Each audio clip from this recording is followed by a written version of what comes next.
something happening here. But what it is ain't exactly clear. There's a man with a gun over there, telling me I got to beware. I think it's time we stop, children, what's that sound? Everybody look what's going down.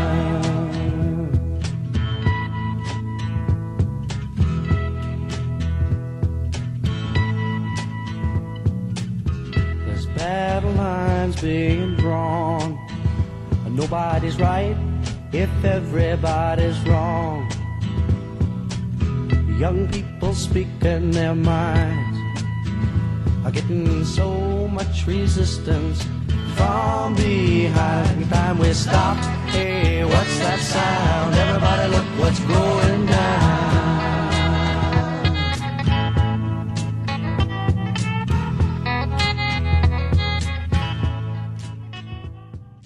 Hello and welcome to Day Release with me, Robin, and Clive. Hello. Over there, and a special guest, George Russo. You might notice a slight tone of sort of like have I said this before? Because we did this before and completely ballsed it up. Yeah. So if we happen to sort of say things in a kind of tone that's sort of like as I said before, that's because we fucked it up. What happened the last time was we were talking about some stuff, and then George fucked up by informing us that the entire British film industry are lizards in the employ of the Illuminati. Reptilian shapeshifters, that's it. Yeah. And then gave the game away. They came down hard on him, so we're going to have to do it again. Yeah. So you had to move house. Yeah. But here we are, we're ready now. Yeah. Robin moved to an undisclosed location. Yeah. Robin moved to a trailer park by the looks of things. And And Clive's in a safe Hawaii, house. Judging by the shirt. Hawaii, I'm in Hawaii. Hawaii, judging by the shirt, yeah. It's fucking boiling hot, isn't it? Anyway, here, and I don't know what's it like for you in Japan, Clive, or sorry. It's okay, is it? Anyway, we're melting here, 38 degrees. Anyway, so we special guest George, who wrote the film Villain, and we're doing the film Villain, and we're also doing and he stars in the film Villain as well, and we're doing two more sort of hard men films, and looking at the genre a bit of hard men. We're doing Muscle and Bull. So without further ado, as I always say, let's go. Yeah, right. Should we do the plot of Villain? Well, I reckon George should probably do that since he wrote it. All right. Funnily enough, I'm terrible at pitching films or telling plots. You know, I was always muller them and murder them. I'm probably in the wrong game, really. I should, but it's about it's about two brothers, really, or an ex-con who's come out of prison, and the sort of the same old, you know, well-trodden tropes of the gangster genre. You know, he sort of wants to go straight. He's an aging villain as well, which makes it slightly different, I guess. And he wants to reconnect with his daughter, and he's got a pub, and he wants that to be sort of like his business, and he just wants to live a normal life. But as happens in these films, he's sort of drawn back into the criminal world, and the idea sort of came from just reading a lot of really bad British gangster films, you know, scripts that I get sent as an actor that I've been in, you know, and just sort of seeing that the people that write this stuff don't really understand that world, you know. And I come from, you know, a background where I saw that stuff growing up, you know, in my upbringing. You know, family members and things like that were sort of involved in like serious criminality, and so I felt that like I could do a better job basically, and tell spin a believable yarn. And also thought, you know, why does there need to be like, why do British gangster films need to be shit? You know, there's no need for crap gangster films. They should be of a certain standard, and they can be good. You know, these low budget independent gangster films. You know, Yeah, there isn't that kind of attachment to American gangster films, is there? There's not that kind of sort of lad boy type, you know. Well, in general, it's quite interesting, the idea of because if you think about it as well, that not everywhere's had so America made shitloads of gangster films like back in the 30s and 40s, but then since then they've been more of an intermittent, like occasionally a new gangster film comes out here and there. You know, it's never become like the British film industries had geezer and gangster films as like its bread and butter for a period of time. And in Japan as well, like they made endless Yakuza films through the 60s and the 70s, right? But it's not necessarily a genre that you can kind of prop up your film industry with, right? It doesn't have to be like Americans had Westerns as well for a long time, right? So it's kind of interesting that I don't know why gangster films became a British film institution, because they don't necessarily have to, right? Yeah, I think it sort of all stems from like Lock, Stock was like the one that was the film that seemed to like spark a lot of these, you know, Mockney sort of you know, slapstick gangster films. Another gangster film written by someone who's never been around, you know, well, he probably has been around some real gangsters actually, but never had any sort of personal. It's almost like a love letter, or this idea, this fantasy, this romantic notion of what it's like to be a geezer, you know, and it had, for me, like Lock, Stock had sort of elements of like, it felt almost like Only Fools and Horses in a way, you know what I mean? Like right, like slapstick sort of gangsters, you know, and then that just led on to like a trend of these poorly written films, you know, poorly made, and they sort of stem from the script, and they become almost like this male fantasy of what like this sort of like I guess like a toxic masculinity of what they think that life is like, you know. Yeah, we've just loaded with just cliche. Well, anyway, yeah, I mean, I think like all three films we watched kind of draw on that that kind of established toxic masculinity you're talking about, and kind of dive into it a little bit. Yeah, they subvert it as well a little bit as well. Yeah, it's quite nice that way.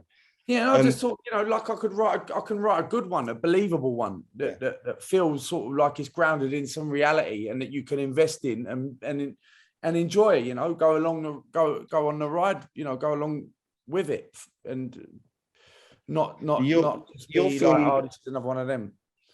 Your film sort of centers around the your role as well as Craig Fairbrass, the lead actor in it. Yeah. And the relationship between the two of you, and how you're this fuck up basically in the film. And yeah, it's a nice little twist. I mean, but we won't go into that. But yeah, that kind of aspect of your film is where you explore that kind of tender relationship, I guess, and the complexity that comes with like emotional ties with people, and through the relationship with your character Sean, isn't it? Yeah, that's right. Yeah. Remember that, didn't you? Yeah, I did. Well, I did look it up again, but you know. and with the daughter as well, as played by. Well, no, but I was going to say that through Sean, then into the daughter and stuff. It kind of the emotional ties of this person and their past. It's funny because it's sort of like how the you know, the past catches up with him, but it's not like that's quite a well-trodden path.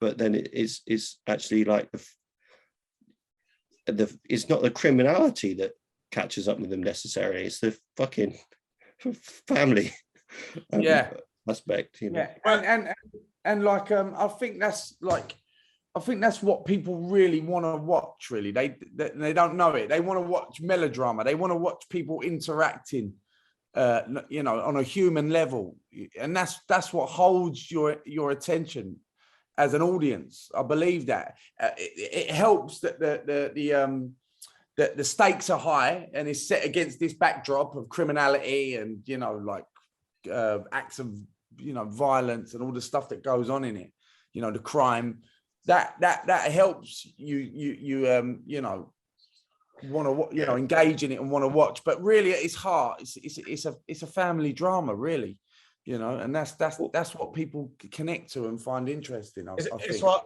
Martin Scorsese talks about in one of the that 3-part documentary series he did, the personal history through movies, and he talks about movie smugglers, right? He talks about people who work in well-trodden genres because that's how you get your film made, but then you kind of smuggle some ideas in through the back door.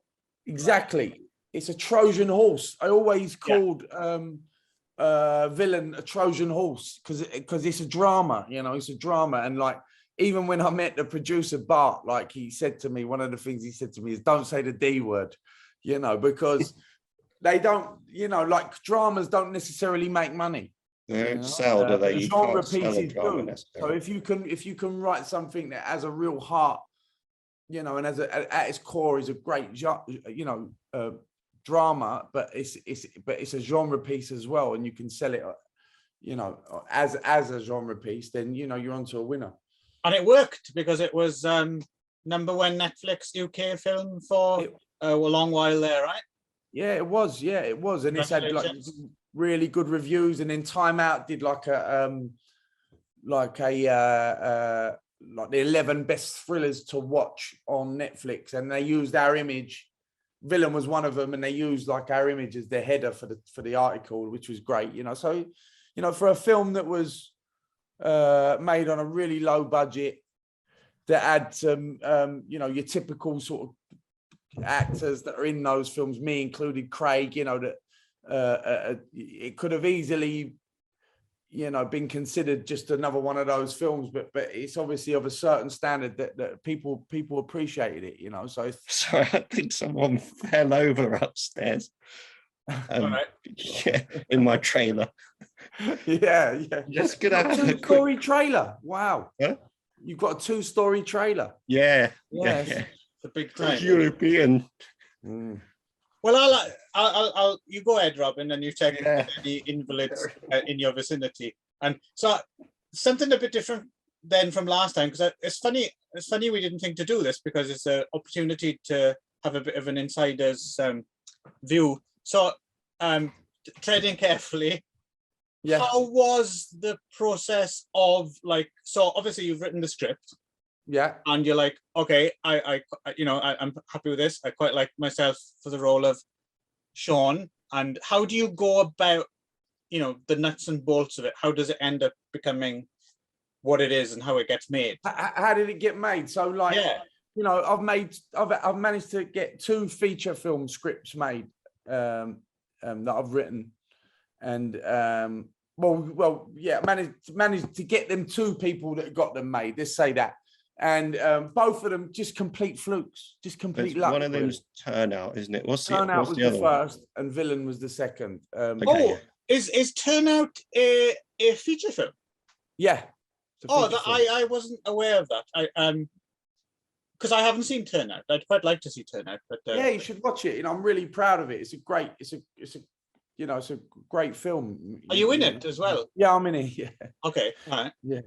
So like, but like really just sort of like synchronistic, really. My agent heard that I'd written some, you know, I was doing a bit of writing, and she got in touch with me and said, look, I know a production company and they're looking for scripts. I sent them 2 scripts, and but he sent them to Bart Rispoli, who's the head of Ascendant Films, and he just said, yeah, I really like Villain. And we had a meeting, and at the first meeting we had, he said, I want to do it. And and then he did. He got it done, you know, within a few months. Like we met just before Christmas, and by the April they were shooting. Wow. So that happened really quickly. Yeah. So how involved then are you? Does it get taken away from you wholesale, or are you still kind of a voice? No, I think it just it depends. There's no sort of cookie cutter, you know, process. Right. So But in this case, with Turnout, we were much more hands-on, much more involved the whole way. So the guy that I wrote with two people. I wrote it with Francis Pope and Lee Sales, and Lee was always going to direct it. A vehicle for me and Francis to act in, and it stayed that way the whole way through. We managed to keep that together, you know, that sort of like deal, that package together until we shot it. And so we were like hands on through the whole, like really heavily involved in the in the casting process and stuff like that for Turnout. For Villain, it was a little bit different because you know, Bart took the film, and he was already friends with Phil Barantini, who ended up directing it. And so I wasn't involved in the casting process, although I gave a few suggestions and stuff. It was, you know, I was very much just a writer. And, you know, I think I managed to get the gig as Sean, that I always sort of wanted to play. And I did put it out there, you know, in the early stages, that I was really keen to play that part. But if I wouldn't have ended up playing it, you know, it would have been. Did you have to audition for that part? No, I didn't, luckily enough. But my agent was like a producer on it as well, so it was kind of like I had a shoe in, you know. But I was much more just a writer, you know. And because I didn't know Phil, the director at the time, it's weird because, you know, if I'm a writer and I'm trying to just sort of like be involved in that sort of his creative process. You know, it's not like he's my friend and we've sort of, you know, like, I mean, he's a friend now, but, you know, he wasn't when we first got on the project, but it wasn't like he was involved in the ground level. So you sort of have to just give it to a director and sort of let him do his thing, you know, because ultimately it's Phil's film, you know. I suppose there's pros and cons to that as well, because, you know, on the one hand, like you said, it's nice that everyone can be involved, you know, from the ground floor up. But then also, if you tend to, if you're friendly with somebody, you're not necessarily going to put down hard and fast rules. You're going to kind of, you know, listen to every voice, and so it might be in some instances it's quite useful to have someone who you feel a little bit of a distance from, because then when they say, no, we're doing it this way, you kind of, oh, I guess we're doing it that way, rather than feel the need to go around and round and round about it. So I would imagine that expedites some things. Yeah, what, having a bit of distance? Yeah, having someone in charge who's just like, yeah, we're doing this, bosh, and you're like, oh, okay then, you know. Yeah, well, I mean, when you work with, I mean, otherwise you have to really have the same vision, and or you know, you have to really be on board with each other. Yeah. I can imagine if you did you ever have any like disputes with Lee or anything like that when you know, differences? Not major, because like Turnout, we it was like you wrote it together, right? Yeah, it was like 7 or 8 years from conception to shooting, you know, like took years to make. And so we just like discussed everything down to the last, you know, small detail, really. You know, so we was like coming from completely like the same place.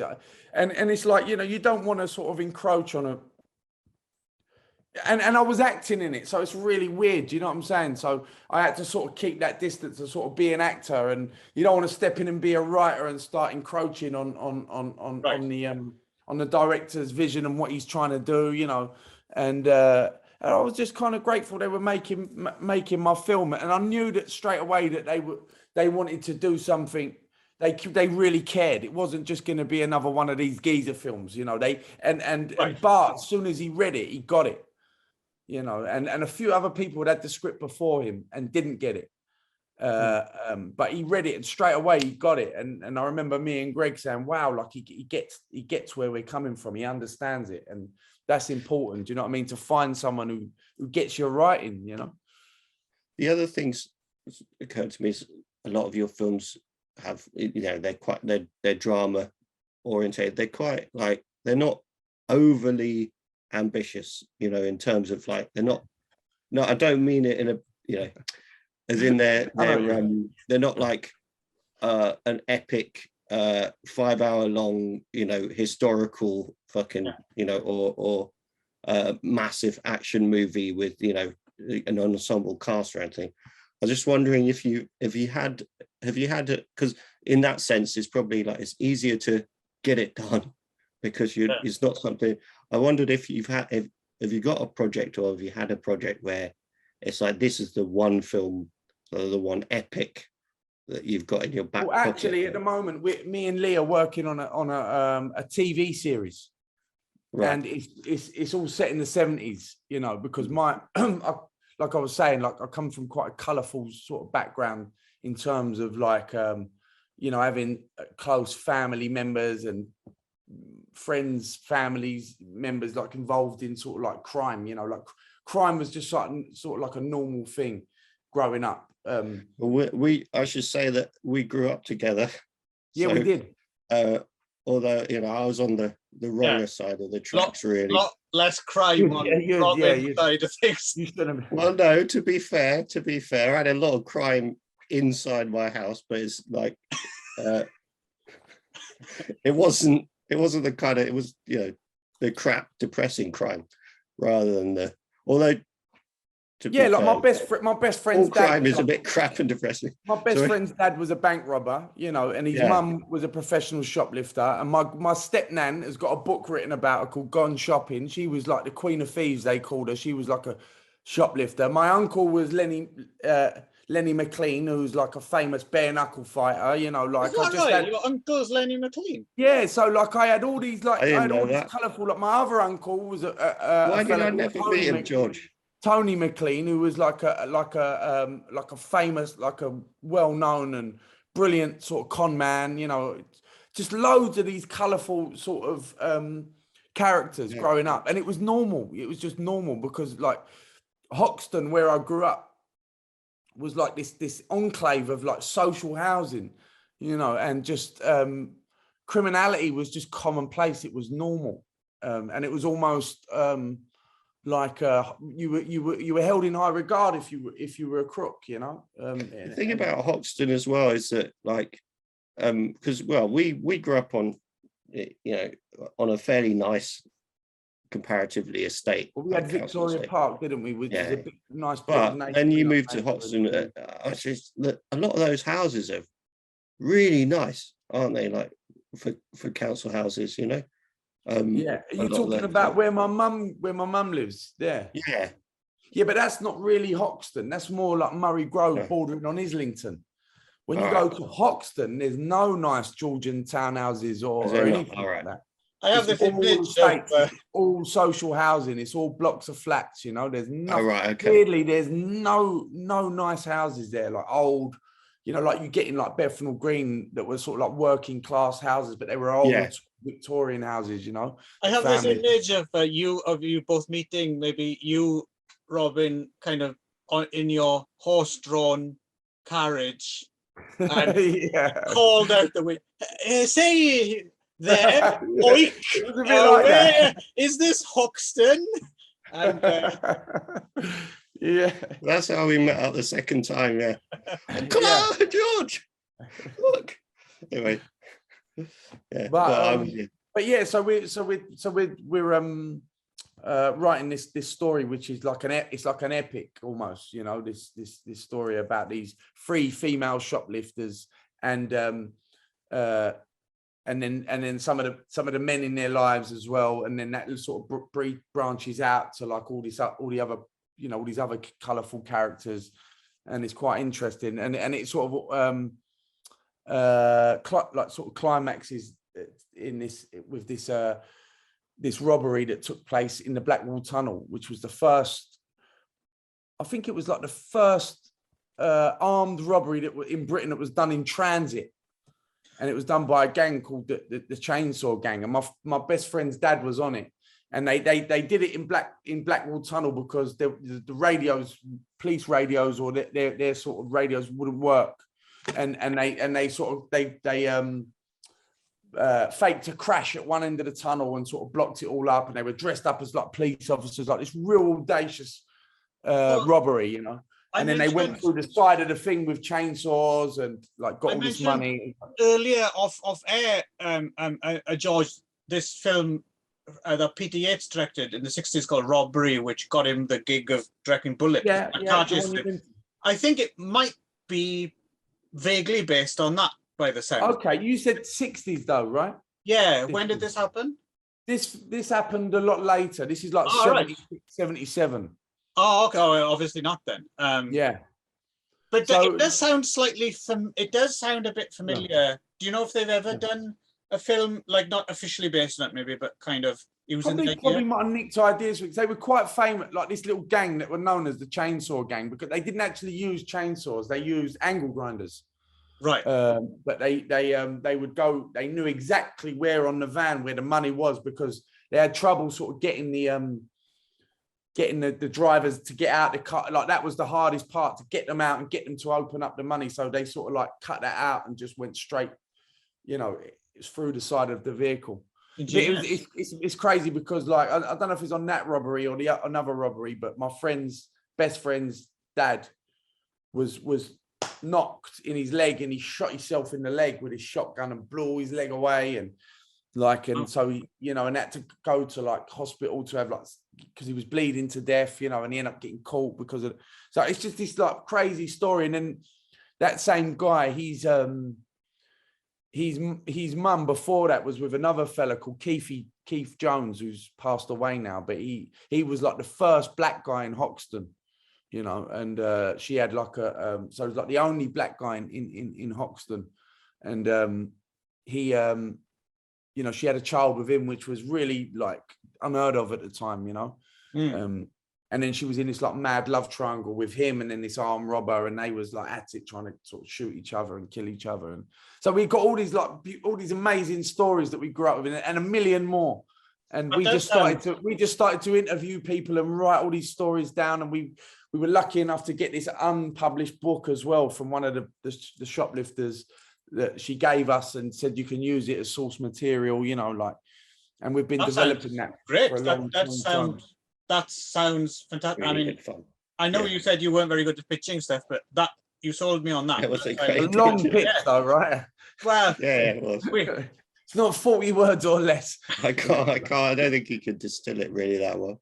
But I was going to say, to your point, Robin, as well, though, it's a valid point that you brought up you know, have you got any ideas on the back burner that you know, kind of want to wait to get round to doing properly? Because a lot of kind of first-time filmmakers or people kind of on their way up do make the mistake of like, yes, let's make Star Wars on 50p or something, and you're thinking, don't do that. Like, you're off to a bad start, right? Like, why start small, right? Start doing something. You always have to keep budget in mind and be realistic. You know, you have to do that. And I've made mistakes before. Like we actually wrote a similar film, not a series, based loosely around the same idea. And there's a period drama, right? It's set in, this one was set in the 80s, the one that we were writing, and that we've actually written. It's a really good script, you know. I'm really proud of it, but it's like it's a drama. There's not much that happens in it, you know. It's not as even high stakes as like Villain. It's very sort of like low key. This picture's less impressive than the last one, yeah. Yeah. It's more like in vein of like a Paul Thomas Anderson film, you know. And that's the stuff I want to make, you know. But like it's but I remember I had a meeting with someone, and they said like it's you know, you're talking like £2 million film, and it's a drama where a lot of it is set in a snooker hall. It's a little bit sort of colour of money in places, you know. And has there been a British? I mean, has there been is Colour of Money, is that British or not? No, that's an American Scorsese. But there was actually a film recently that I knew that I know the director, called Break, low budget. Okay. Film. There's an awesome, well, I think it's kind of interesting. There's one from the 80s called Billy the Kid versus the Green Bay's Vampire. Oh, I've heard of this film. Yeah. Which is an Alan Clark film. It's actually a musical. Yeah, I remember. And there's someone's in it. Is Alex Higgins in it or something like that? Is it? Phil Daniels stars in it. Phil Daniels. That's right. Because I've seen it on his IMDb. That's where I saw it. Phil Daniels, and someone's put it up on YouTube recently, actually, and it's quite the film. It's really, really weird. I think it was a TV movie, and you can imagine it must have alienated a big part. But it's really interesting, and Alan Armstrong's in it as like a vampire, and it's just a very peculiar out there piece of work. What did you say it was? Billy the Kid versus the Green Bay's Vampire. Yeah, I remember this. Yeah, I'm sure. It's good. I would recommend. Actually, we might do it on our possible upcoming podcast. We should do that. Yeah. I'm just looking it up, actually. Yeah, I am too. Yeah, no, I want to watch that. I mean, yeah. Did you spend a lot of time down at snooker hall then, either of you? I did when I was in Carmarthen. Before I met you, Clive, yeah. I mean, it was just one of those things where eventually that's where everyone went up to, because there was just didn't seem to be anywhere else. There's fuck all to do in Carmarthen. Huh? There's fuck all to do in Carmarthen, basically. Yeah. Well, the thing was with them as well around here, these snooker halls, they were lawless. You could do what you wanted. Oops, sorry. They were lawless, and you could do what you wanted. So we'd go there and like puff, like just sit there, and I'd go there just to smoke a joint, basically, and you could do it, you know, without anyone sort of bothering you.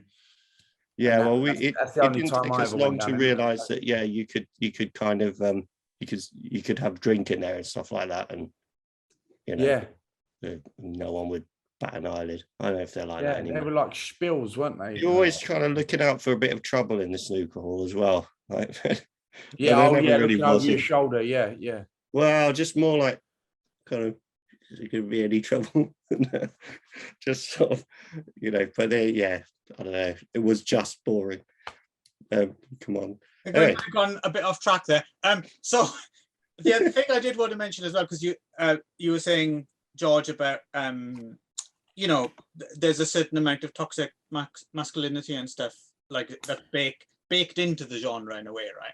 And one thing I liked about Villain was another trope that you kind of turn on his head a little bit is, you know, the whole thing is when he gets out and you know, he wants to prove to his daughter, as played by Izuka Hoyle, that I really do love you, and you know, I know I keep causing trouble and all this, but you know, and she's having none of it. And kind of the way it turns out in the end is, you know, there's a little bit of fuck you.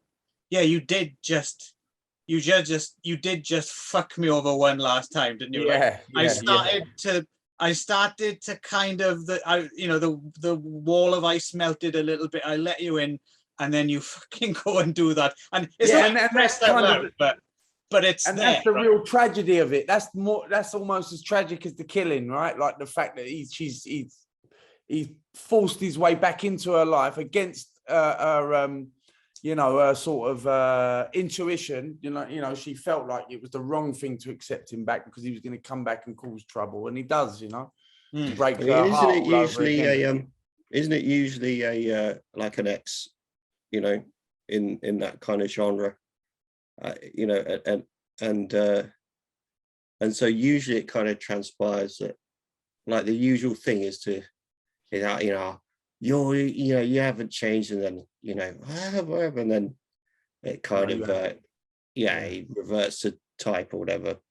But this one, you know, kind of in a way you subvert that by having it more restrained by being his daughter, and having this it being a more drama based, you know, kind of relationship where it's you know, it's kind of tender in a way. Yeah, because it's not an ex. There's no you know, there's no obligatory like sex scene when they finally get back or something like that. Or you know, although there's always that which is sort of like a release, almost like from the tension between them, is that sex scene, isn't there? In that, that would be a very subversive. There you go. That would be fucking no. I'm not sure they would have kept that in though. You know, that would probably been. But that would have been an interesting. Throw a bit of incest into the mix. You see, we were talking about things going in a different direction when. Yeah, I'm not sure they would have gone for that, Clive. Yeah, well, there's a reason I haven't had a #1 Netflix UK film yet, and that's every time you suggest it. Yeah, a whole series about. That's that would be quite a good fast show style sketch, right? Some script writer who's like every script video just kind of tries to throw it in there, whatever the genre. But I just wondering. It's a snooker hall, right? Yeah, could Sylvester Stallone maybe be fucking his daughter while rescuing the people from the tower block, just on the side? It's gone dark now, hasn't it? Yeah, it has. Just to clear this up for anyone, I don't even have a daughter, so don't read too much into this. Good. Yeah, she died. No. Anyway, and you were saying a big influence on your script for Villain was the film Straight Time as well, right? Straight Time, massive influence. You know, I watched it about a year or so prior to writing Villain, and I never knew the film existed. A mate of mine told me about it, and he said, "Oh man, you've got to watch it. Have you never seen?" Because he said he'd met Dustin Hoffman, and he went up to him and told him that that's his favorite film. And I said, "I've never heard of it." He said, "You've got to watch it." So I watched it sort of like that night, and was just blown away. You know, that it even that I'd missed it, and you know that it existed. Yeah, incredible film. It is a good film, yeah. Mm. So so obviously Villain went through, you go through a certain, because it's Craig Verpras, big star, right, and iconic action star now, and things obviously have to change a little bit to be tailored to kind of that market, but it seems to me that you managed to retain most of what you wanted to. Yeah, like the script was a little bit different, and there were things that were cut, and but at the end of the day, like pretty much everything that we went for is in essence on the screen, but that happens, when you write stuff through budget or just the way that people see stuff, things change, and so it was a little bit different from the original script. But in essence, pretty much the same. But you can have the same actor say the exact same thing, the exact same lines, and it will come across different depending on who's playing it. Right. Yeah. And Craig Fairbrass carries a certain amount of clout, when it comes to getting your film made. He can command a certain, a budget, and if he's on board on your project, the likelihood is, you can get money to make your movie. And there's not too many sort of British actors, like even like Neil Maskell, for instance, who's a fantastic actor. I mean, maybe now he can, but I don't think that he'd be able to raise money just on his name alone. Where Craig can. So I was a dead body as well, though, for a bit. Anyway, carry on. Did we have any closing words on Villain, or do we want to move on? Did we forget? Oh, we did forget to mention that Taz Skylar's in it, who was very good, and also might be one of those like future big names by the sound of things, because he's going to be in the live action One Piece. And Craig is now, right? You saw that? Oh, is he in it as well? So yeah, it was under wraps, and it was a bit of a secret. So like he was out there filming in South Africa, but he couldn't tell anyone what he was filming. Right. Okay. But Craig's in it, so I'm guessing, I don't know for a fact that Taz has helped get Craig on board, or unless just like coincidentally they've ended up on it together. But yeah, Craig has got a big part in it, I think. probably worth mentioning as well that Phil Barantini as well. Also, his next gig was Boiling Point, right, with Stephen Graham. Yeah. Which seems to have got. I haven't seen it yet, I have to admit, but I'm keen to see it, and it's got a lot of good notices, right? Yeah, I mean, it was nominated for like ridiculous, like 7 BAFTAs or something like that, 5 BAFTAs, right? Know, and they won a couple, I think they won a couple. Yeah, so they've done a great job, you know, and but that just goes to show like the level of quality, you know, behind Villain in a way. Yeah, do you know what I mean? It's the same team basically, a lot of the same cast. I mean, Azuka, Taz, a few other faces that are in Villain pop up in Boiling Point as well.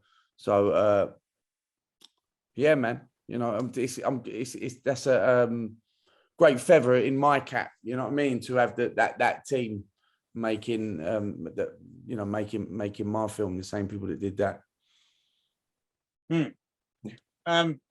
Right. So Muscle. Yeah. Muscle. Yeah. Well, another a bunch of people who you know very, very well. Yeah. So Kevin Clerkin's a friend of mine. Craig obviously is in it, and Gerard's a friend of mine as well. So, you know, yeah. This is the writer-director Gerard Johnson. Gerard Johnson. So we spoke, me and Robin, before on another podcast, on another YouTube series. We talked Tony, which George is also in as well, and and he made Hyena as well between that and Muscle. And I'm quite a big Gerard Johnson fan myself, and I know you are. George and Robin as well. You're a big fan of Tony. Yeah, I love Gerard, man. He's great stuff, and I love the fact that like he's a working class filmmaker that's making sort of like high end, you know, quality dramas really, and he's sort of given and he's worked hard. You know, he's really sort of cracked on and stayed with it. I think it would have been easy for him to be big gaps in between his films, and they're not massive budgets. I know that he hasn't had like millions of pounds for making them and directing them and writing them. But he's one of those directors that, you know, is able to write his scripts and make the film that he set out to make with little, you know, interference. I mean, I'm sure he's had plenty of notes and things like that. In fact, I know he has, you know, from people, but which is normal, you know. If you've got people putting money into your film, they often want to give you notes. But essentially, you know, they're his films from beginning to end, which is incredible. I listened to a podcast, like I said, last time we did this, you mentioned a project that fell through on him that eventually ended up getting made by other people about Griselda Blanco, right? That's right. And he talks about that actually in this podcast interview that I can't remember who he did it for, but if you search for Gerard Johnson, you know, interview, it'll come out. It wasn't a Britflix podcast, was it? Was it Britflix? It might have been the two. It's not called Britflix, I don't think, but the two hosts of it, they are filmmakers as well, I think. Okay. Yeah, and I listened to a Britflix one of his recently, but he didn't speak about that. But I know that they'd done one prior to that on. I think it might have been on Muscle, so I don't know. You know, I didn't hear that one. Yeah, it was on Muscle, but he did a bit of a career overview, and he talked about Tony and Hyena, and then this long process of trying to get. He was on it for ages, and he was like that close and hanging out with what's her name, Catherine Zeta-Jones, right? And Peter Green was going to be in it as well, right? I think. That's right. Yeah, it's quite interesting. It's interesting to hear him talk as well, because like you said, he does come across very much as just a down-to-earth bloke. He is. Just had to put the fucking hours in. He's put the hours in, and he stayed the course, and now he's finally seeing like the fruits of his labor, you know, and he's being lauded as, you know, one of our, you know, best directors, and rightly so. Yeah, so Muscle, I guess in a nutshell, it's as you said, it stars Kevin Clerkin, who's really good actually, and it's nice to see, because he's not necessarily a name that people recognize, but I think he is a face that people would recognize. Yeah, he's been about for a long time, Kevin. because as soon as I saw him on screen, I know that, like, that guy, I know that, and I know the voice. And then it didn't take me long to figure it out. He's really memorable in an episode of 15 Stories High. Right, not seeing the Sean Locke sitcom, and he's in an episode of the IT Crowd as well. Very memorable kind of. And he immediately just, searched him out. Oh, okay. Yeah, he's one of those great faces, and so it's great to see him in this. I'm glad they went, like, and because they could have gone with someone with a bit more star power, I suppose. Yeah. So I mean, I know that Craig was on it from, like, because I remember talking to Craig years ago on something, and like we were sort of sitting having a bit of lunch, and he mentioned this project, and this was like 5 or 6 years before it got made. Oh, okay. Maybe a bit less, 4 years before it got made. But that Craig was always going to play that part. But I think the part of the lead, I can't remember the character's name, but that sort of chopped and changed a little bit. But yeah, it works with Cam, doesn't it? Because he's so non-threatening. He's so, like, right. You just warm to him straight away. You feel sorry for him. You're on his side, like, immediately. Yeah, absolutely. Yeah. And as you said, opposite him is Craig Fairbrass, who plays this kind of figure who approaches him. So Kevin Clarken's character decides he's going to start working out, right? He needs to make changes in his life. He wants to get out of a bit of a slump. So he starts going to the gym, and he meets this character who is a very kind of intimidating, kind of, I will change your life kind of figure, right? Who he's obviously terrified from the get-go, but also deeply intrigued by.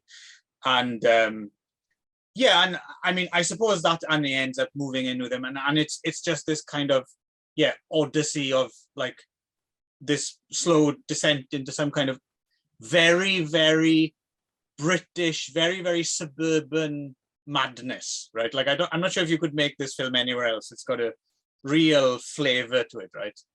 Yeah.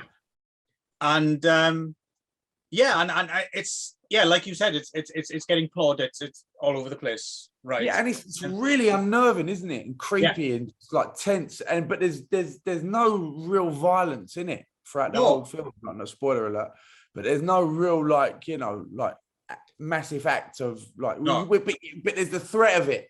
Yeah, constantly throughout the whole film. There's a menacing turd towards the end, and that's about. It turned. Yeah. You think it's any minute now we're gonna get this, like, orgy of violence somewhere, like it's like building to it, and it but it doesn't necessarily happen. No, it's interesting, and I'm wondering if that's at the beginning, because you said it did take a while to get made. I'm wondering if that might have been, because it's difficult to pitch, because even after having seen it, if someone asked you what's Muscle, you'd be tempted to say, oh, it's a British crime film, right? You'd be tempted. Yeah, it got actually, like, pigeonholed as such, but it's not, though, is it? It's not. No, I mean, there's hints that a crime has been committed towards the end, but it doesn't exist in any category, really. You would, talking of notes, you would think that Gerard Johnson would have been told to stick a stabbing or two or something in there. Right. I mean, Don't know, robbery scene or something, or It feels to me like, I've not really spoke to Gerard about this, but like it feels like he was really left alone to make the film that he wanted to make. Actually, like it just feels like there's been no interference, or very little interference, with this film. I suppose that comes from. I mean, he seems like a man who sticks to his guns, right? Like I suppose maybe, I don't know, but you sense that he could have maybe got it made sooner, but it would have been a compromised vision, and he wouldn't have got it done in black and white, and he wouldn't have had Kevin Clarken in his lead, and he wouldn't have been able to have such a ambiguous narrative that doesn't fit a certain pigeonhole, but then it wouldn't be this film, right? It wouldn't be a Gerard Johnson. And that's what makes it so unique, and that's, like, the ironic thing is, like, these people, like these producers and stuff, they want to make like stuff that they can put into, you know, pigeonholes and label and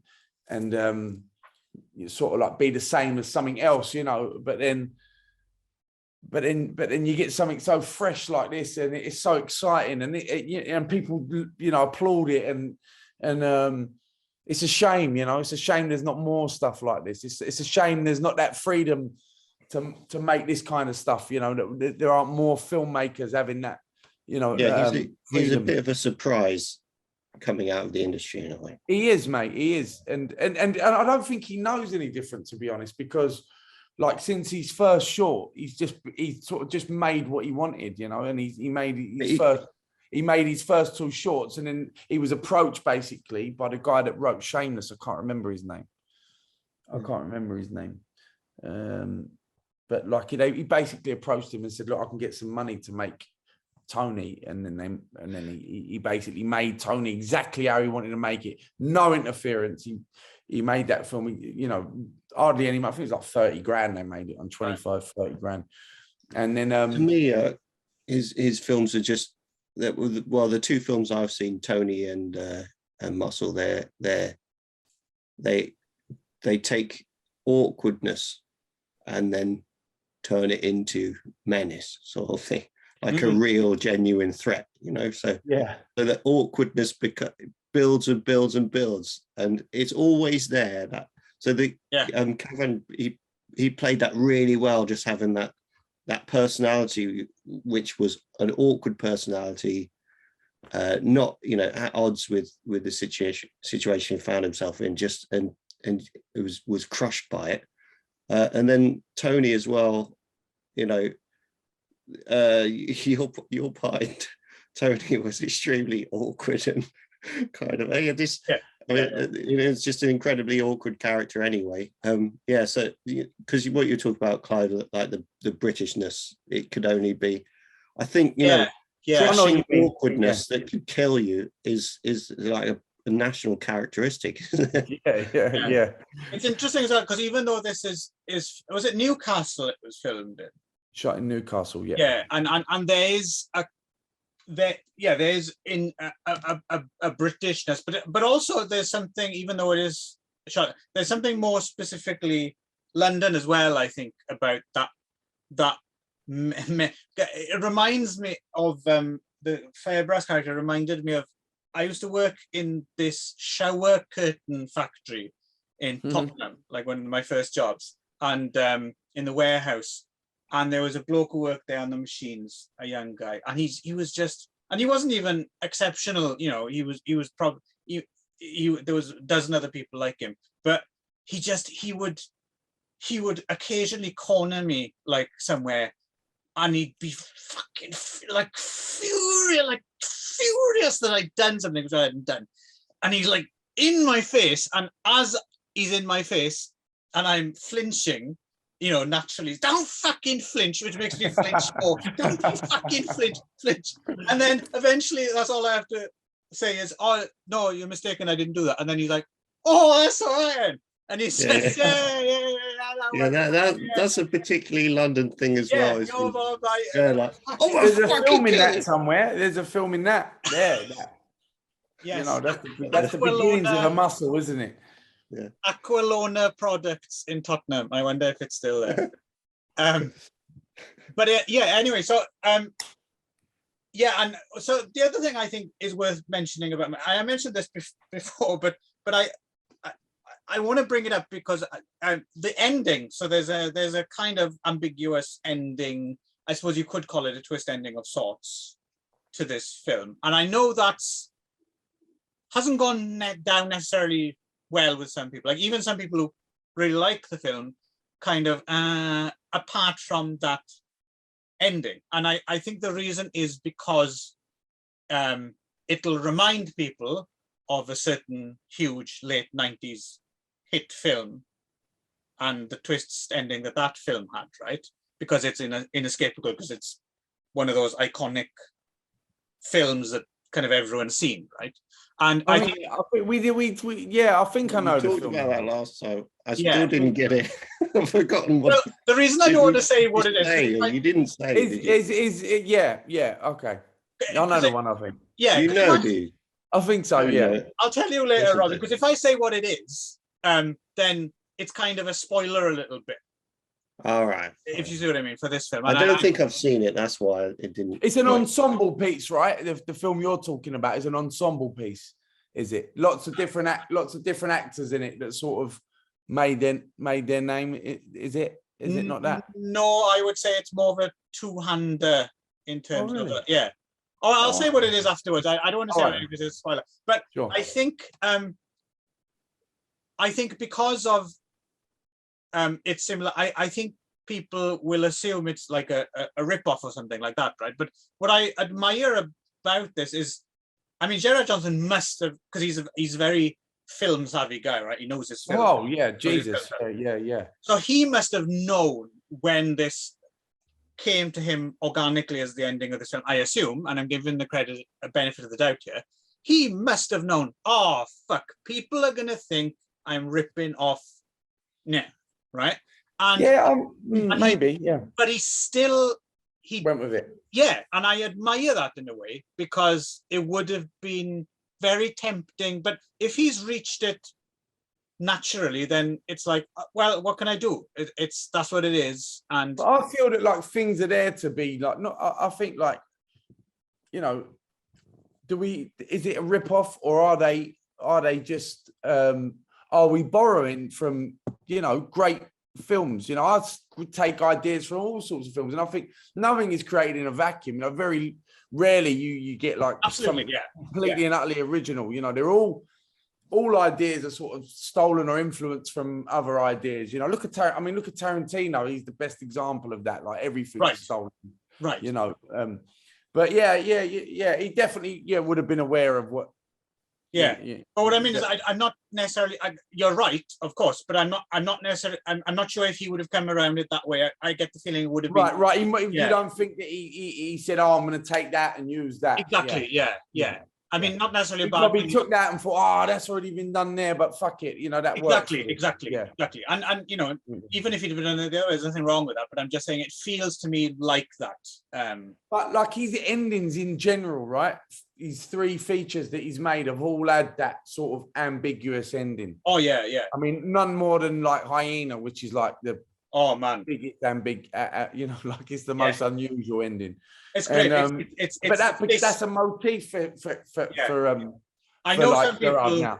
Hyena, they found Hyena like really frustrating, and I get it, because it's this close to the cum shot and then cut, right? But it really that works. And some people love it and some people hate it. You know, it's like, and I think because people love it and hate it, it's good.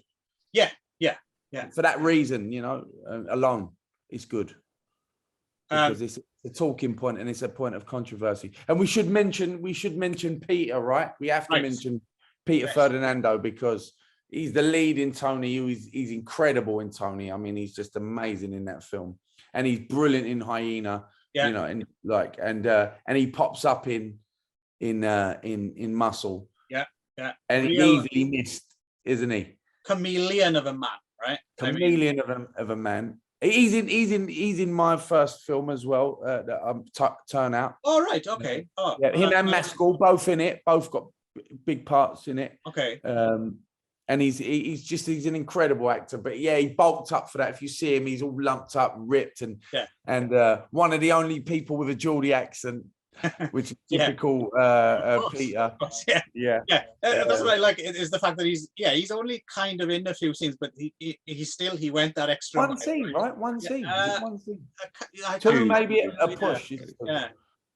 But he went that extra mile anyway, because that's kind of what he does, from what I can gather. That's his MO, right? So we watched it at the premiere and I was with Greg Hall, who co-wrote Villain, and he's a massive fan of Peter's. We both are. We're both, you know, fans of Peter Ferdinando. And Peter's on the screen, and I nudged him. I nudged Greg, and he like looked at me. I said, "It's Peter." Yeah. And he was like, "What?" No. Like he didn't recognize him. Wow. You know? He didn't recognize that was Peter. He's like, "Oh shit, it's him." Because he, like you say, you know, he's a proper fucking chameleon, you know. He jumped out at me only just because I trained myself to spot him now, because he turns up in is he in he's in a field in England as well, right? Yeah, he's in a field in England. Yeah. So he's in like High Rise as well. He's in High Rise, right? And he's in the new one that I've not seen it yet. Like the Happy New Year, Colin. Oh, right. Yes. I think it was Colin You Bastard originally, but they changed it. Right. Yeah. It's the one he made after In the Earth or whatever that film's called, which I still haven't seen yet either. Yeah, like it was sort of like a it's almost like, the way I understand it, it's a low budget sort of return to his early films, like Down Terrace, you know, like it was a in the vein of setting a house, just with a load of actors, like great, like almost like a Cassavetes style, you know, of filmmaking. But I'm not sure. I haven't seen it, but that's the way I see it. That's the idea I get from it, which is great that he's done stuff like that, which is what all these filmmakers should do. You know, fuck the industry. If you're a big enough name, you know, and you've got a bit of money, get a few actors together and fucking make something, man. This is Ben Wheatley we're talking about, of course, for those who don't know. Another great, brilliant filmmaker, talent, who makes really interesting things as well. And the other link with all, because Gerard Johnson's brother is, of course, Matt Johnson, who is and we should say as well, Peter's Gerard's cousin. Right.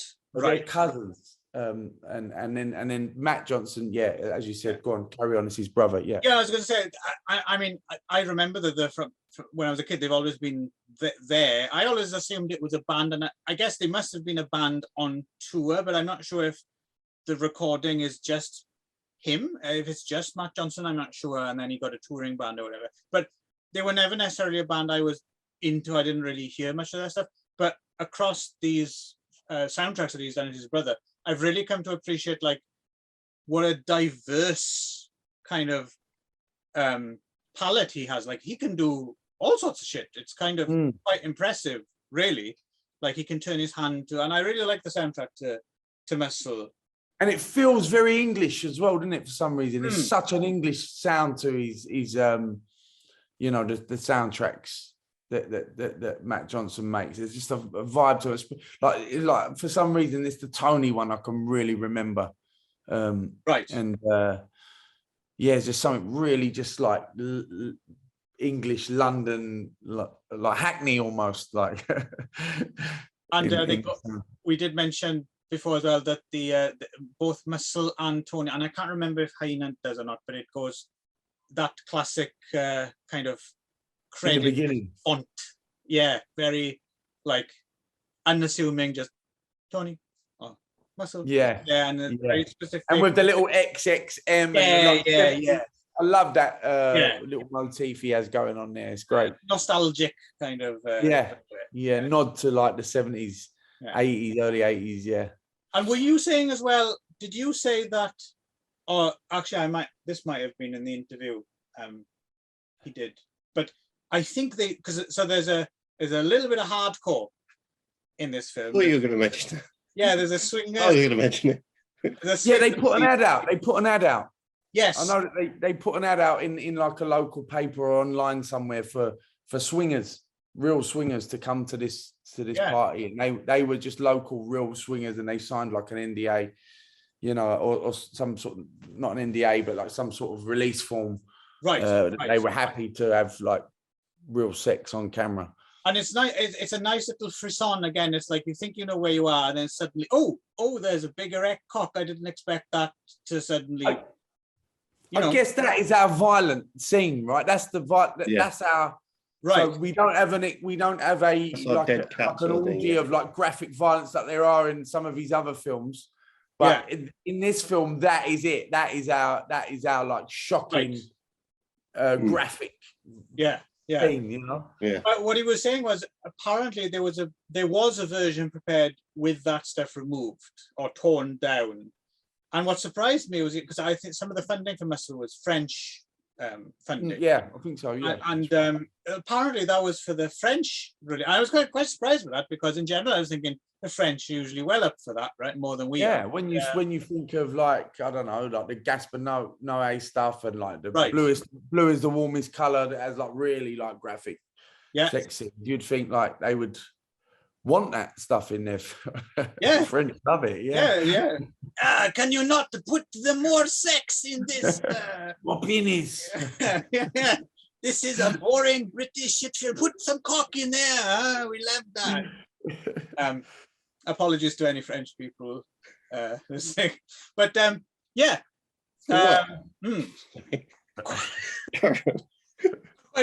It's quite the film, Muscle. Definitely worth your time, and I watched it a couple of times now as well, I have to admit. I've got to watch it again. I've only seen it once, but I agree. It's definitely one to go back to, I think, and definitely go out of it. It's a future cult classic, I think, isn't it? I'm not sure I'm surprised you watch it a second time. So I don't think I could handle the kind of pain it put me through. Wow. Hyena as well, I'd like to watch again. I've only seen that one. Yes, that's true. I've only seen it the one time. Yeah, it's a hard watch, isn't it, Rob? It's a hard watch. I would watch it. I'd leave it for a couple, I don't know, maybe half a year, and then I'll watch it again, I think. Build up my strength again. I think the reason I could watch it so soon was as well as it being intense, it's because it is very funny as well. And there's some great lines in it and some great scenes. So and that's where Kevin Clerkin comes in as well, as like your point of view character. So it's just to see how if you watch it a second time, you see him in a completely different line. Yeah, absolutely. Not only that as well, where it's such a tense film and you don't know where he's going. Like when you're that first watch is so you're such edge, like the second time around you'd feel a little bit like, I can like just enjoy it. You can enjoy other aspects of it. Yeah. So no, it's definitely one for the ages, I think. And really, I mean, let's hope it's not another decade until his next film, right? But hopefully on the back of this, he can pretty much do what he wants, right? So like Gerard come to watch Baby Boy, right? He come to the screening. Okay. Right. And Peter and Cavan actually as well. They was all there. And but Gerard in particular, like I know that like he really liked Baby Boy. That was right up his street. Do you know what I mean? I really wanted him to see it because it's in the vein of his sort of like, it's sort of a bit of Gerard in there, if you get what I mean. It's not that black comedy, isn't it? It's got the black comedy, and he got like some of the little references. So there's a bit where where they're in the hotel room in My Short Baby Boy, and they're being kicked out of the hotel, and the security guard comes along, and my character does a bit of like, and that's a straight nod to a Taxi Driver. Do you remember when he goes into Sybil Shepherd and he's saying to her, why don't you answer my calls? And then as he's being, the guy with the curly hair, I can't remember his name, he's being taken to the door. He says, get your hands up. There you go. And he got that. He was like, Taxi Driver. I was like, yeah, fucking hell, like, you got that. Yeah, I can imagine that being a template film for him, because that's because he laughed he was cracking up all the way through it, and some people don't feel like Smackhead, and Muscle and Tony, they're funny, they're fucking hilarious films, and a lot of people just don't know whether they should be laughing or haven't got the stomach to laugh at it, or feel uncomfortable laughing at it. But Gerard in Baby Boy was just cracking up like a school kid the whole time, and like that. Because it's funny. It's worth. Can anyone? Because you sent us kindly sent us a link, and I very much enjoyed Baby Boy. Can anyone actually see that anywhere? If anyone, if you're in the UK, if you're in the UK, it's on all four for a year. So Channel 4's streaming site. We got into a really good festival that then and as a part of getting into this festival, it's then put onto Channel 4's streaming. It was shown on Channel 4 like late night. And then it goes on to a streaming platform, which is all four, and you can watch it, I think, until like December, I believe, is up there. Okay, that's great in itself, because shorts normally like they exist like either in film festivals or they float around on Vimeo, and to have it actually on a streaming service is fucking brilliant. Really happy about that. That's one of the reasons. Like I made a short film, and then since then I could have made a few more short films, but I'm just no one's going to see it. So they have no utility. right? That could be another little thing that we could do. Like we could do some short films. Actually. Pick a few short films, and we could put the links onto the bottom of the. That's a good idea. That would be providing us, or like a feature with a supporting shot, like they used to do in the old days. Yeah, there you go. Yeah, definitely. We should do that. We could even dig up those. The one I've got a couple already that I'm thinking like, I could. Cool. We could always dig up like as well. The one I always remember from when I used to go to cinema, when I was really small. I think it was the tail end. They weren't doing it anymore. Only in the provinces, like in Wales and stuff. Was you'd go and see, like you'd get like the film, and there'd be a cartoon, but there'd also be about like a fucking short film about like a kid in a wheelchair looking after pigeons or something like that. Like a little documentary. Yeah. So I don't know if they're around, but we could. I mean, sounds like a really shit version of Kes, really, doesn't it? Like, yeah, basically that's what it was. Yeah. Yeah. That's another film we did on our podcast, actually, Kes, because that's fucking amazing. Brilliant film as well. And anyway, we're digressing. Any more to say about Muscle before we move on to our next last part of our triple bill? Apart from the last time we talked about the soundtrack, I really liked the sort of awkward or high tension electronica stuff they played. I don't know, that was very strange. During the orgy. Yeah. That I don't know, that was so strangely atmospheric. I'd love to know how the thought process of that. To me, the thought process was, the kind of music that people listen to at 4 a.m. in the morning at the end of a really long party sort of thing. Right. Let's make that like elevator music and kind of like it's musicify it. Deliberately slightly irritating, isn't it? Like it's not. Yes. Yeah. But also it was sort of muted and muffled in some weird way. The sound design was deliberately like muted, you're hearing it through a wall or something. Yeah. And so it was kind of like I don't know, that it's just really strong detail that is kind of added to the atmosphere, but it's something that you wouldn't really see in many films. For me, it almost feels like the film was almost built around that scene. Like that feels like as a writer that was a scene that he had in his head, like how to shoot that. Like he knew exactly how he was going to do that from the beginning. Like that's what it feels like to me. I just got that. Because those are always the most awkward parts of a party, right? The bits where everyone's still hanging around, it's 4 a.m. or whatever, and like no one wants to leave your house or something, and it's gone shit and awful. The dream, right? Like, this will get good again soon if we just stick in there. I watched 16 Candles, just as a quick digression, the other day. That's a massive. That is a massive digression. Yeah, it is. But that has a teen party in it that is really quite well done. I don't know if you remember that film, but I can't remember. I haven't seen it in years. No, it's anyway. It's got a really wonderful kind of just debauched teen party. But and it felt very nightmare. It's very nightmarish that the orgy scene in Villain, isn't in Muscle. Like that scene is very like you're in. It's like you're in hell. It's like you're in like Sodom. Like it felt very Gaspar-Noé. Yes, almost like the beginning of Irreversible when he's in that weird sex party and it's like he's walking around and it's just all. It's like the least sexy place in the world. Like how was he even the least sexiest sex place? It's not. I can imagine being there like just to gawk at it, and I've been in situations like that where you're like, you could be there as an observer, but to get stuck in, I don't even know where I'd start. Like this isn't turning me on at all.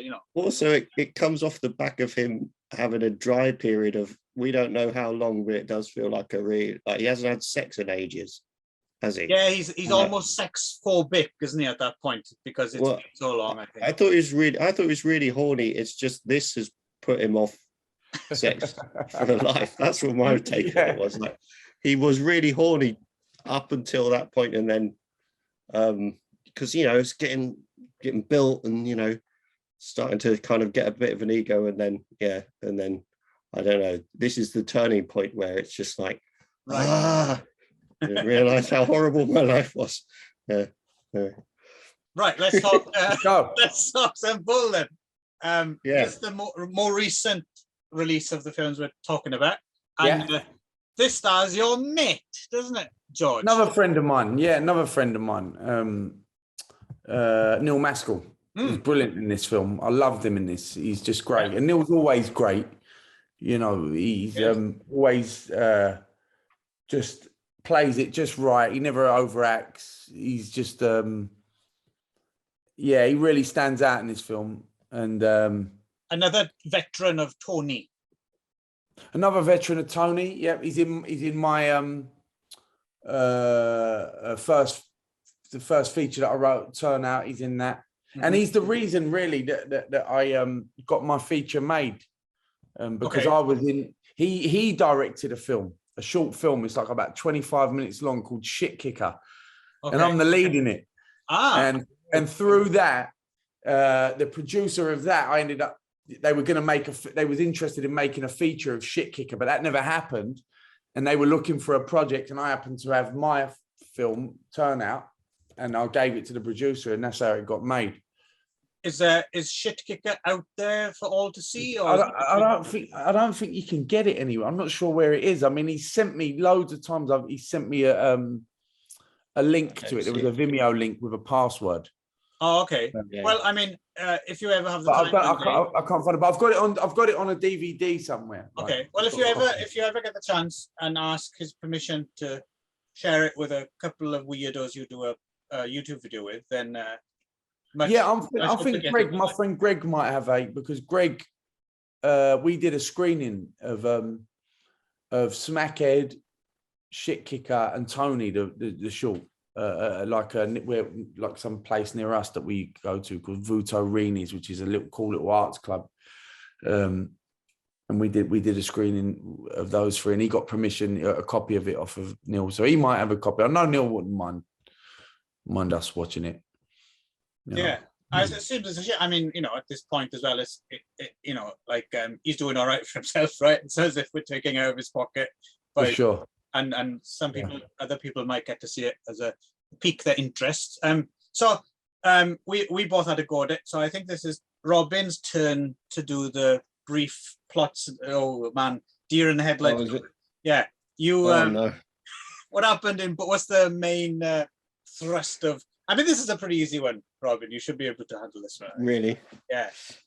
Well, the main thrust of Bull is that this kind of hard man, one of the sort of psychopathic, does all the dirty work for the firm sort of thing guy, is you're not quite sure what the problem is in that they did something to him, and you're led astray as to what it was. You quite obviously think that they killed his son. I think it's fair enough. That's not really a spoiler, is it? No, because they didn't, and that's what you're led to. That's the spoiler. Yes, the spoiler. Sorry, that was the spoiler. Anyway, it's fine. I guess. Don't worry, Robin. I'll be here to spoil all night. Or did they kill progresses? I might have been deliberately leading you astray. We don't. Yeah. And there's this big fire in this trailer, and you don't quite know what it was that happened, but there's a few twists at the end, really, and kind of drip fed.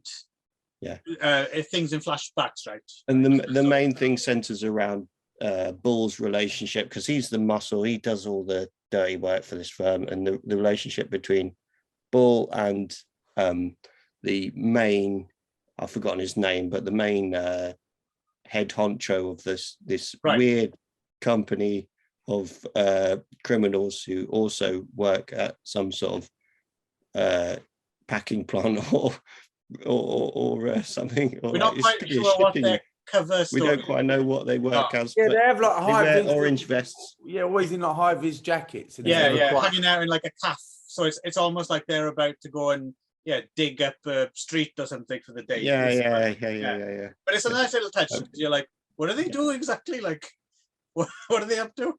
Yeah, it's a good, and probably quite realistic in that sense. But anyway, The name you're blanking on, by the way, Robin, is a David Buster Hyman. He's the guy who plays the mob boss. Yeah, okay. Yeah, mob boss is a bit of a misnomer. Yeah, a bit highfalutin maybe, but yeah. But like I kind of anyway, like it's Ball's relationship with that guy's daughter, and that's where the sort of main conflict stems from this film. I think that's fair to say. She fucking hates him, but we don't quite know why. Right. And he just really hates him. And he leads a trail of vengeance for ... whatever reason. But basically he's out to get revenge in a Get Carter style, right? And you slowly find out why that is. Yeah.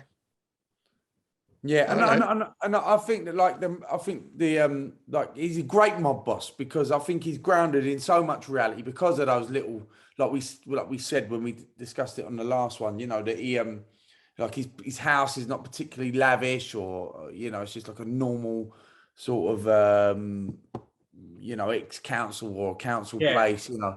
Yeah, and barbecues in the garden. Barbecue in the garden, the garden sort of, you know, not anything to sort of look at. It's all feels like quite grounded in reality. And and the minor spoils of crime. Really well. Sorry? The flashback that Clive mentioned, he meant, you know, because a lot of it is told in flashback. I thought it was really well executed, the flashback. Yeah. Well, so there's a reveal, there's a final reveal, which is pretty much unexpected. I didn't expect it, I have to admit.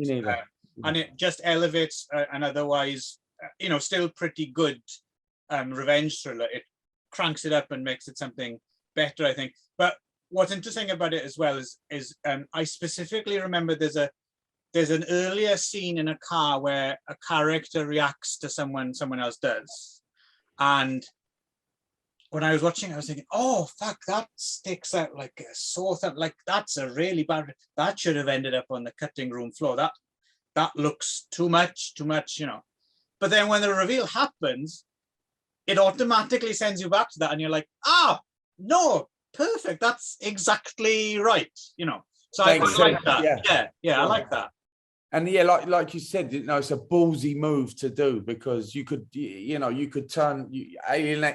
the audience, turn them off of the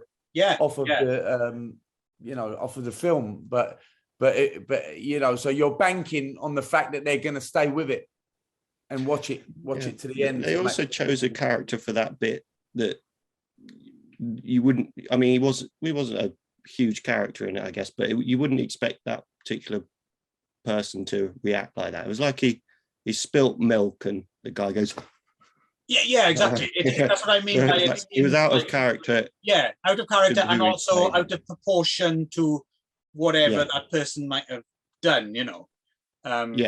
So if it would have been the boss character, that might have been more contextually, See, I thought, like, when I saw it, when I watched the ending, and like I was in shock a little bit, because I wasn't expecting it, and it took it in a completely different direction. It changes the genre almost at the last minute.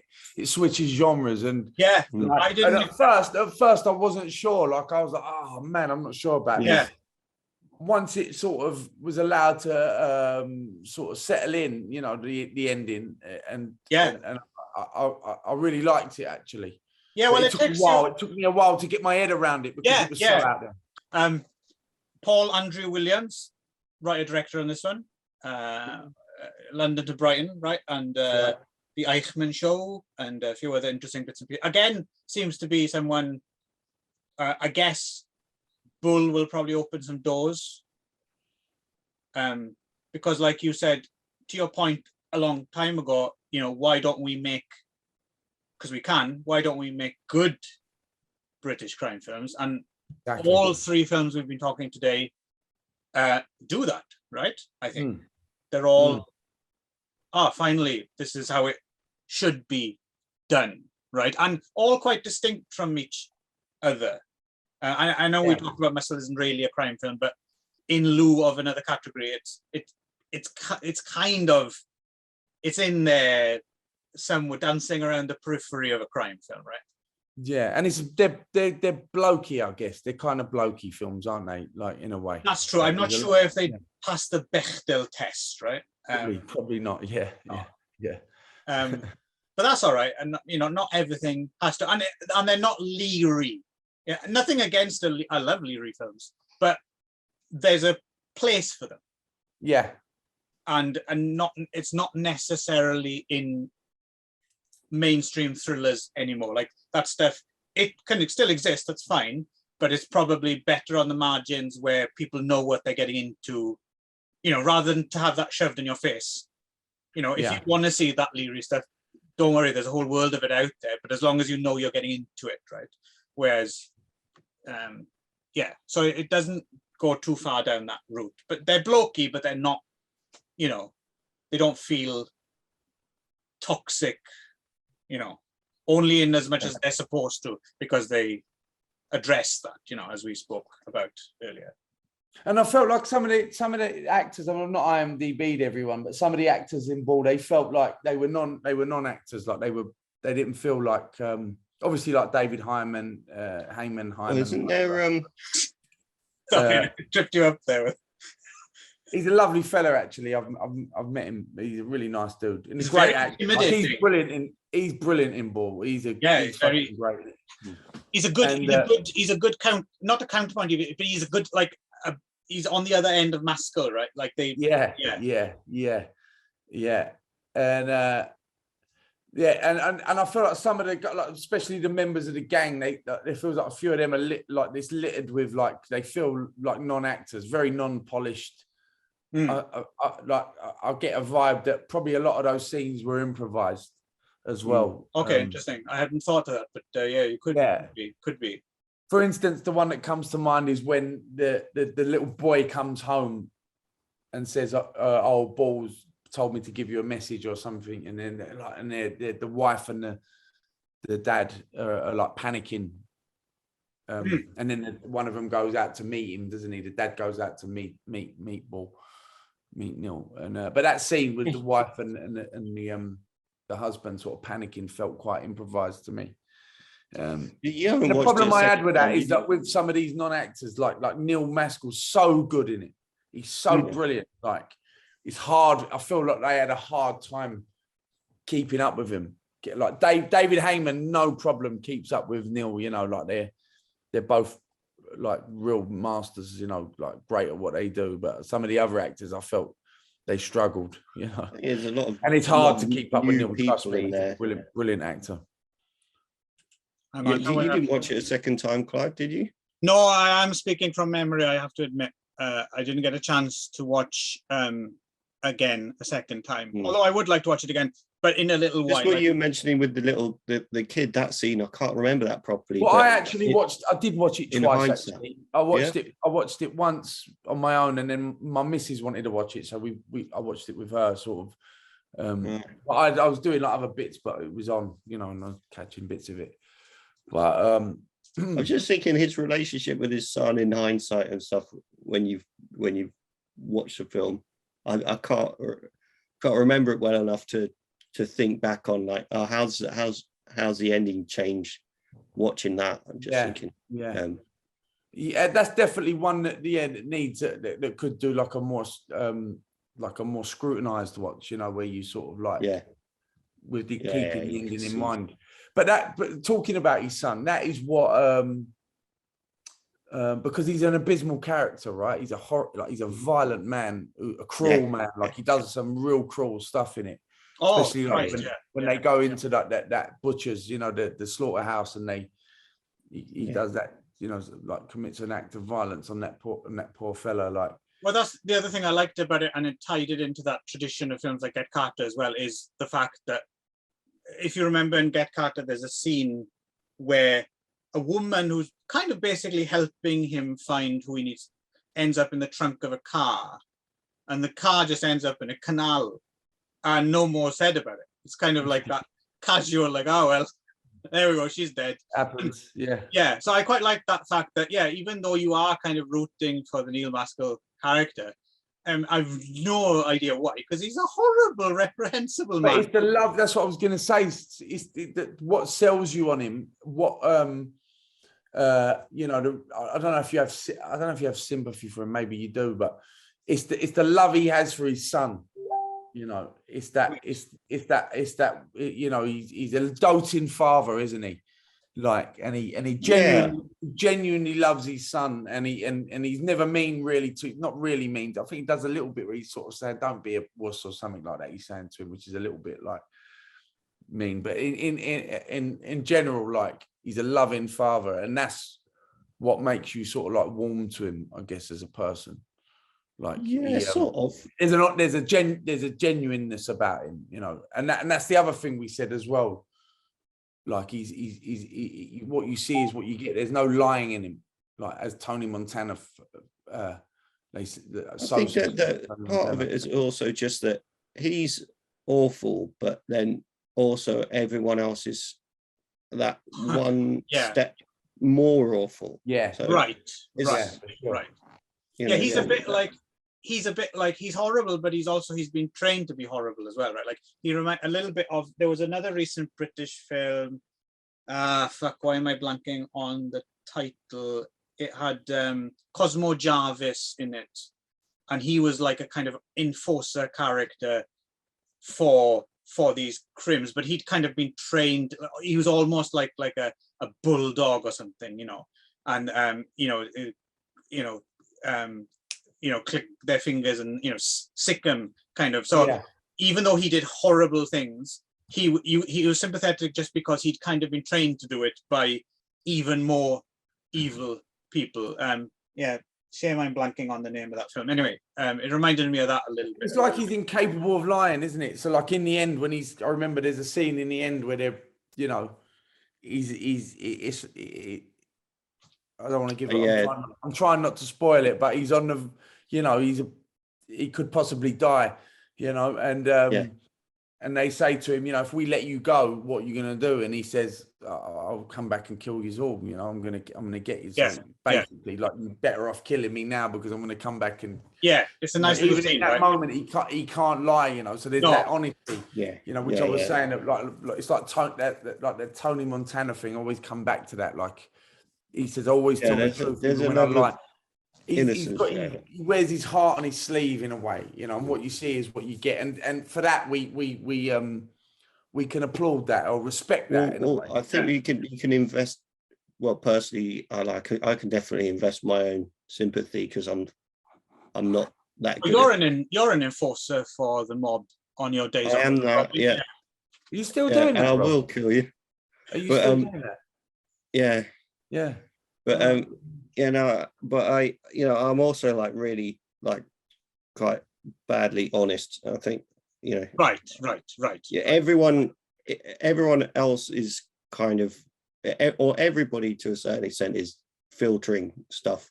But you have a protective we would all.